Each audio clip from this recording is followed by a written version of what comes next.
Good morning everyone, just a quick tool review. I got this for my birthday, this battery powered ratchet for Sealey.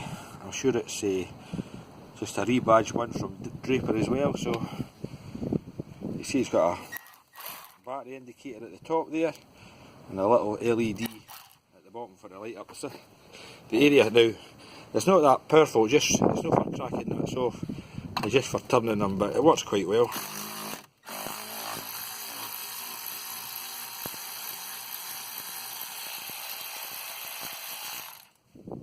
So I'd already loosened that one off earlier, but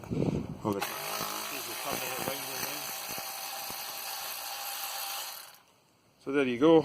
I'll show you in other videos later on, but it comes with two batteries and they're quick charge, they're 1 hour, and it seems to work quite fine. So it cost me, it was £99 UK, so that's it, and it's the size of it is 3/8. So there you go. Cheers.